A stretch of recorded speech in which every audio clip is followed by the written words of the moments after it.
कभी कभी ऐसा मैटर आता है कि पीड़ित जो होती है वो महिला होती है और मामला संबंधित हो सकता है बलात्कार से, स्त्री लज्जा भंग से इत्यादि मामले हो सकते हैं।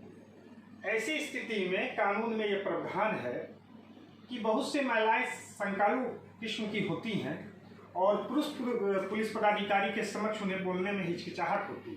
तो कानून ने ये व्यवस्था कर रखी है कि इस प्रकार की पीड़ित महिलाओं के लिए यथासंभव महिला पुलिस पदाधिकारी के द्वारा बयान दर्ज होना चाहिए।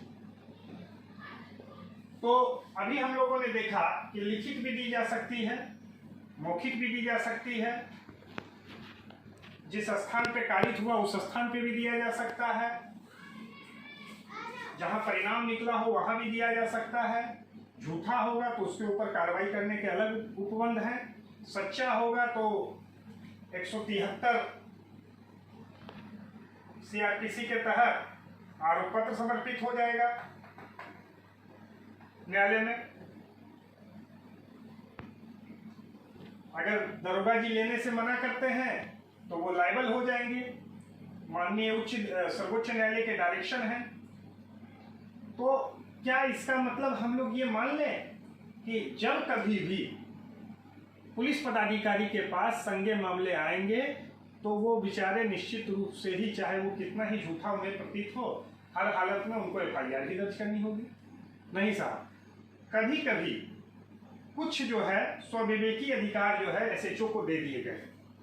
कुछ मामले ऐसे होते हैं जिनमें आरोपित व्यक्ति जो है, यह भी संभावना हो सकती है कि आरोपित व्यक्ति जो है मिथ्या अभियोजन का शिकार होने जा रहा है। ऐसी परिस्थिति में एसएचओ कभी कभी एफआईआर दर्ज नहीं करके जांच के लिए उस आवेदन की एसडी एंट्री कर लेते हैं। एसडी एंट्री क्या होती है?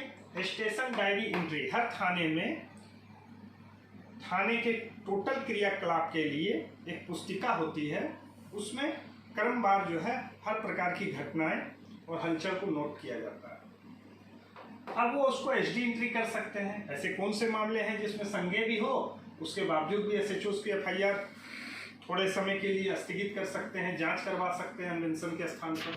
तो ऐसे मैटर होते हैं मैट्रिमोनियल डिस्प्यूट के, जिसे पति पत्नी का कोई मामला हो गया, फैमिली डिस्प्यूट का होता है, भाई भाई का हो सकता है, कह रहा हो कि मेरा बेईमानी कर लिया, पता चले कि पार्टीशन के लिए दबाव बनाने के लिए ऐसा कर लिया।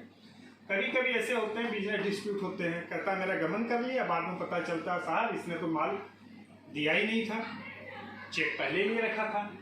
कभी कभी डॉक्टर नेग्लिजेंसी के मैटर होते हैं। आप लोग सुनते होंगे कि डॉक्टर साहब की लापरवाही के कारण मरीज मर गया, तो डॉक्टर साहब भी अभियोजित हो जाएंगे, बेचारे क्लिनिक छोड़ के भागना पड़ जाएगा। उन पर अगर डायरेक्ट हत्या का मुकदमा दर्ज कर लिया जाए। कभी कभी करप्शन के भी झूठे सच्चे मैटर आ जाते हैं, उसमें भी जांच करने के लिए एसएचओ के पास है कि हम जांच कर लें, कहीं ऐसा तो नहीं किसी पदाधिकारी पर झूठा आरोप लगा के उनको तड़ीपार करवाने का ये सोची समझी साजिश हो। और कभी कभी ऐसा मैटर होता है कि मामला तो संज्ञेय होता है, परंतु उसको सूचक के द्वारा 3 महीने के बाद सूचित किया जाता है, कथित घटना तिथि और समय के। तो ये सब कुछ मामले हैं जिसमें कि एसएचओ जो है डायरेक्ट एफआईआर दर्ज नहीं करके उसको जांच में रख लेगा, और अगर वो पाता है कि नहीं साहब सच में संज्ञेय अपराध बनता है तो वो फिर उसे 154 में एफआईआर में दर्ज कर लेगा। लेकिन ये समय मात्र 7 दिन होंगे एसएचओ पास। तो चलिए साहब, आप जान गए आपके right registration, place of registration of FIR, आप जान गए ड्यूटी ऑफ द एसएचओ, आप जान गए लायबिलिटी ऑफ द इन्फॉर्मेंट। अब मामला आता है कि कभी कभी आप देखेंगे कि कुछ थाना प्रभारी जो होते हैं इनसे भी नहीं डरते। नहीं साहब हम नहीं करेंगे। तब क्या किया जाए? मान लीजिए आप आम आदमी हैं, कभी आप इसके शिकार भी हुए होंगे। आप विधि के साथ छात्र हैं तो आपके पड़ोसी शिकार हुए होंगे, आपसे पूछे होंगे। आप अगर वकील हैं तब भी आपके पास लोग आए होंगे। और ऐसी परिस्थिति में आपको उनको क्या सलाह देनी चाहिए? सब जानते हैं कि कोर्ट में प्रक्रिया जो होती है काफ़ी खर्चीली होती है, और एक अधिवक्ता होने के नाते आपको सीधे अपनी कमाई पर ध्यान नहीं देके लोगों के हितों की भी रक्षा करनी चाहिए। वो गरीब भी हो सकता है, वो अकेला व्यक्ति भी हो सकता है, वो लाचार भी हो सकता है। सीधे उससे अगर कोर्ट परिवाद आप करवा दें तो वो प्रति डेट को आने के लिए लाचार भी हो जाएगा। बहुत तरह की परेशानी का सामना उसको करना पड़ सकता है, जो कि एफआईआर में नहीं करना पड़ता सूचन।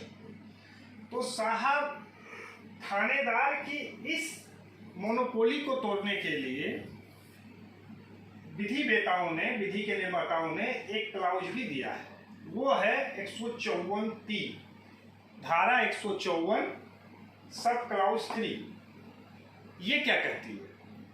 ये कहती है कि जब कभी थाना अध्यक्ष के द्वारा किसी संज्ञेय अपराध को दर्ज करने से इनकार कर दिया गया हो, तो वैसे पीड़ित व्यक्ति को उस जिले के पुलिस अधीक्षक महोदय के यहाँ रजिस्टर्ड डाक से अपने आवेदन को भेज देना चाहिए। एसपी साहब चूंकि जिले के प्रधान होते हैं, पुलिस के ज़्यादा सुलझे हुए व्यक्ति होते हैं, वो निश्चित रूप से प्राय संज्ञान ले ही लेते हैं। अब एसपी साहब क्या करते हैं कि साहब या तो वो अपने किसी अधीनस्थ पुलिस पदाधिकारी से उसकी जांच शुरू करवा देते हैं, या वो एसएचओ को कहते हैं कि रजिस्टर्ड एफआईआर। चलिए साहब, जो पीड़ित था उसका एफआईआर एसपी साहब के हस्तक्षेप से थानेदार ने ले लिया। अब कम से कम उसके दिल में शांति आ गई।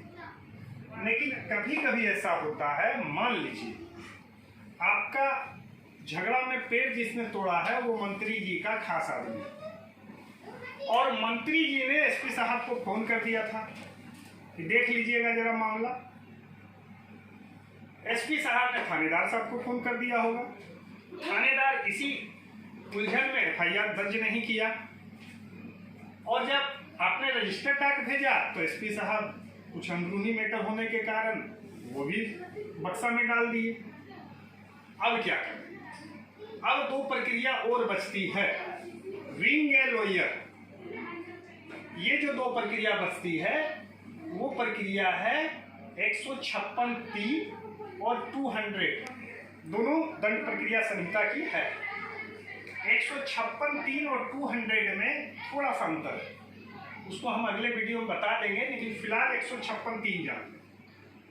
156(3) कहती है कि अगर कोई व्यक्ति न्यायालय में इस प्रमाण के साथ पहुंच जाए कि साहब हमने रजिस्टर्ड डाक की चिरकुट लगा दे और परिवार पत्र के टाइप का उसको बना के मजिस्ट्रेट के न्यायालय में उसको समर्पित कर दे, और मजिस्ट्रेट साहब को ये विश्वास हो जाए कि ना तो एसएचओ ने ना ही कंसर्निंग एसपी ने इस एफआईआर को दर्ज करने का प्रयास किया है, जबकि ये संज्ञेय मामला है और इसका अनुसंधान होना अति आवश्यक है, तो न्यायालय 156(3) के अधिकार का प्रयोग करते हुए थ्रू एसपी थानेदार को ये डायरेक्शन देगी कि आप ये एफआईआर दर्ज कीजिए, अनुसंधान कीजिए, और जो भी मामला सामने आए, चाहे वो चार्जशीट का हो चाहे वो फाइनल रिपोर्ट का हो, आप हमारे न्यायालय में प्रस्तुत करें।